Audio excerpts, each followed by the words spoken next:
Okay, so good morning and welcome to our demonstration on how to prune tomatoes, which is our objective today. One of the reasons why we prune tomatoes is to make sure that the growth in our greenhouse, where we do our crossings, does not get too crazy. We want to make sure that it doesn't turn into a jungle, that we've removed all the disease components of the plant, and we just want to make sure that everything kind of stays in a way that will best produce good hybrids in our greenhouse. So today we're going to do our demonstration, and everybody gets a little handout. This is just to help you remember what all the plant parts are, some of the things to remember as far as pruning goes. I'm going to refer to certain things, and I wanted to make sure you understood what they were. So one of the first things to understand is that the main part of the stem of the plant is this one that's running straight up, and it'll go right up to your growing tip right here. All these little ones that form in these axils, which is, the axil is the place where the leaf meets the stem. So in this axil, you'll see that there is a little branch that's popping out of there. We're going to call that, its name is a sucker. So our objective is to remove all these suckers just to make sure that all the energy goes into producing a healthy plant.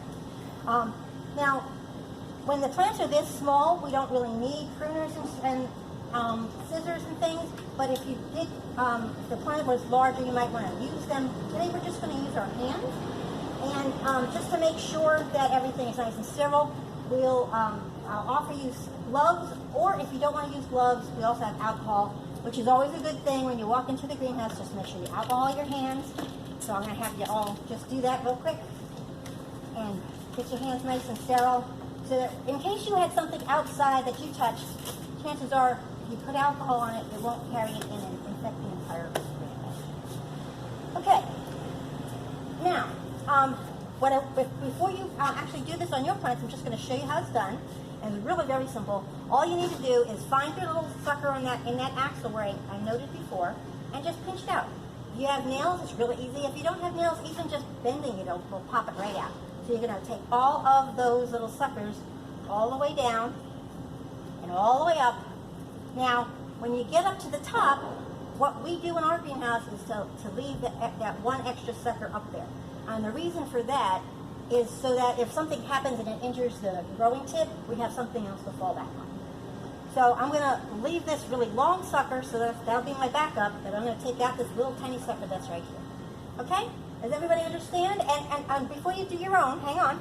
The other thing I want you to keep in mind is anything that has disease leaves on it, we want to take those out as well. So this one, whether this has got an actual disease or whether it's just from being in the pot too long, rubbing against the sides, whatever the reason, it definitely does not look like a healthy leaf. And I want everybody to check that out. You can see a big difference between a healthy leaf and a disease and a leaf that's not so healthy.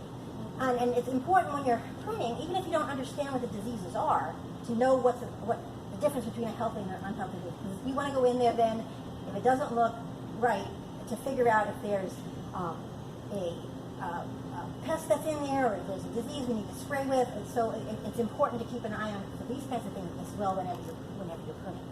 So those are the two things I want you to keep in mind as you're pruning. Does anybody have any questions before we begin?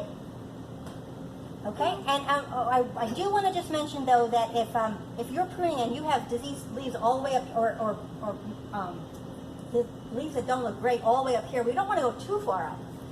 Because we still leave some leaves so that the plant can do its photosynthesis thing. So just generally it's the leaves lower than your first flower cluster, which is really hard to do on these plants because they're so young. They don't have a first flower cluster. So we're not going to take any disease. Awesome. We're not going to take any leaves too far up, just the ones down on the bottom. And a good rule of thumb is the ones that touch the edge of the pot, of the bag. That's a good place to think. That's where you're going to stop it. Okay, if there's no other questions, I'll let you remove your